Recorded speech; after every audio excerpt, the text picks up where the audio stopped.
Hello प्यारे बच्चों, good morning. कैसे हैं आप सब? आशा करते हैं आप सब बहुत अच्छे होंगे। कल जैसे कि कल के वीडियो में आप लोगों ने देखा कि रिलेशन यानी कि संबंध किसे कहते हैं, जो क्लास 12th और 11th दोनों का ही कंबाइंड टॉपिक है। तो रिलेशन किसे कहते हैं, रिलेशन के टाइप्स क्या है, और उसमें इक्विवेलेंस रिलेशन हमने विशेष रूप से पढ़ा कि इक्विवेलेंस यानी कि तुल्यता संबंध किसे कहते हैं। तो इक्विवेलेंस रिलेशन से रिलेटेड एक होमवर्क भी मैंने दिया था, वो भी आज इस वीडियो में हम लोग कंप्लीट करेंगे। ठीक है, तो इक्विवेलेंस रिलेशन से रिलेटेड एक आध क्वेश्चन और करेंगे। ठीक है, तो यहाँ जैसे कि आपको सामने दिख रहा है एक क्वेश्चन, एक एग्जाम्पल है। Show that the relation are in the set 1 2 3, 3 element वाला एक सेट है। गिवन बाय, ये रिलेशन आपको दिया है। ठीक है, ये रिलेशन है, ये उस सेट पर गिवन है आपको। Is reflexive but neither symmetric nor transitive. ठीक है, तो जैसे आपको पता है इक्विवेलेंस रिलेशन जब हमने पढ़ा था तो रिफ्लेक्सिव पढ़ा था। रिफ्लेक्सिव किसे कहते हैं, सिमेट्रिक और ट्रांजिटिव। अगर ये तीनों प्रॉपर्टी किसी रिलेशन में एग्जिस्ट करती हैं तब हम कहेंगे कि दिया हुआ रिलेशन आपका इक्विवेलेंस रिलेशन है, यानी कि तुल्यता संबंध है। रिफ्लेक्सिव जिसको हिंदी में कहते हैं स्वतुल्य, सिमेट्रिक यानी कि सममित, और ट्रांजिटिव मतलब संक्रामक। ठीक है, तो रिफ्लेक्सिव किसे कहते हैं, जब जितने भी एलिमेंट किसी सेट में है उसका उसी के साथ वो दिया हुआ रिलेशन एग्जिस्ट करता हो। तो क्योंकि यहाँ पर रिलेशन आपको बनाना नहीं है, गिवन है आपको ऑलरेडी। ठीक है, ये जो ब्रैकेट में दिया हुआ है ये आपका रिलेशन है। ठीक है, तो यहाँ से आप देख सकते हैं since 3 elements are exist in set 1 2 3। ठीक है, तो 1 1 एग्जिस्ट करता है इसमें, 2 2 3 3, therefore the given relation I is reflexive. ठीक है, तो इसलिए रिफ्लेक्सिव की कंडीशन फुलफिल होती है। सेकंड चेक करेंगे हम सिमेट्रिक यानी कि सममित। आपके पास देखो 1 1 2 2 3 3, उसके अलावा है 1 2। ठीक है, यानी 1 is related to 2 and 2 is related to 1। क्या वो है यहाँ पर 1 2 अगर है तो 2 1 भी होना चाहिए, 1 3 है तो 3 1 भी होना चाहिए। ठीक है, एंड सो ऑन। तो यहाँ पर जैसा कि आप देख सकते हैं, since 1 2 belongs to R, that means 1 is related to 2 but 2 1 is not belongs to R, therefore the given relation is not symmetric. ठीक है, ट्रांजिटिव चेक करेंगे हम।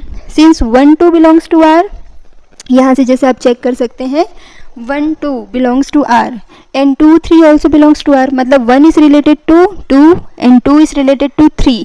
तो क्या ये इंप्लाई करना चाहिए 1 is related to 3, that means 1 3 belongs to R, but it's not available in this relation, therefore it's not transitive. So your question is completed. आपको शो करना था कि रिलेशन जो दिया हुआ है वो रिफ्लेक्सिव है बट सिमेट्रिक और ट्रांजिटिव नहीं है, हेंस प्रूव्ड। ठीक है, अब इसके बाद जो कल का होमवर्क है वो चेक करते हैं। आपको कल होमवर्क में दिया गया था कि show that the set L क्या था, लाइंस इन प्लेन। ठीक है, ऑल सेट है, मतलब सेट जो है आपका कौन सा सेट है, L आपको लाइंस का सेट दिया है जो कि प्लेन में है लाइंस। ठीक है, समतल में रेखाओं का समुच्चय। इसमें एक संबंध दिया था R, जैसे कल हम परपेंडिकुलर के लिए सॉल्व किए थे, आज हम पैरेलल के लिए कल जो हमने होमवर्क दिया था वो आज सॉल्व करेंगे। ठीक है, तो क्या था L1 L2 such that L1 is parallel to L2, मतलब ऐसी दो लाइन को हमको कंबाइन करना है जो एक दूसरे के पैरेलल हो। ये आपको चेक करना है। इसका सेट बनाने के बाद आपको चेक करना है कि ये इक्विवेलेंस है या नहीं। तो सबसे पहले हमको फर्स्ट पॉइंट चेक करना है reflexive.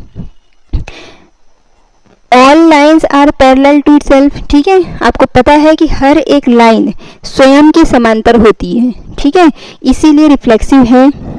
Therefore L1 belongs to R because L1 is parallel to L2। ठीक है, सेकेंड है सिमेट्रिक। अगर दो लाइन हम खींचते हैं L1 L2 और मान के चलते हैं कि L1 L2 belongs to R, यही लेते थे, मतलब L1 is parallel to L2 according to your question. This implies that L2 is also parallel to L1, मतलब आपको पता है कि अगर L1 पैरेलल है, समांतर है L2 के, इसका मतलब L2 भी समांतर होगा L1 के, इसलिए सिमेट्रिक प्रॉपर्टी भी एग्जिस्ट करती है। थर्ड है ट्रांजिटिव, 3 एलिमेंट लेके चलेंगे। ठीक है, मतलब L1 L2 L3 3 लाइन हम लेके चल रहे हैं, जिसमें हम पहले लेके चलेंगे L1 is parallel to L2, मतलब L1 L2 belongs to R and L2 L3 belongs to R।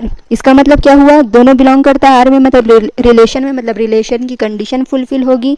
That means L1 is parallel to L2 and L2 is parallel to L3। This implies that L3 is parallel to L1, मतलब L1 is parallel to L3। आपको पता है कि अगर समांतर है ये दोनों और ये दोनों भी समांतर है तो ये आपस में भी पहला और तीसरा भी समांतर होगा, इसलिए हम बोलेंगे कि ट्रांजिटिव भी है ये, क्योंकि ये दिया हुआ रिलेशन तीनों प्रॉपर्टी को फुलफिल करता है, इसीलिए हम कहेंगे कि ये दिया हुआ रिलेशन आपका इक्विवेलेंस रिलेशन है, यानी कि तुल्यता संबंध है। ठीक है, आई होप इसको आप सॉल्व करके रखे होंगे, अगर नहीं बना होगा तो आप यहाँ से देख सकते हैं और समझ सकते हैं। इसके आगे की जानकारी के लिए आप दूसरे वीडियोस का इंतज़ार कीजिए। अभी के लिए इतना ही। जय हिंद, जय भारत, थैंक यू।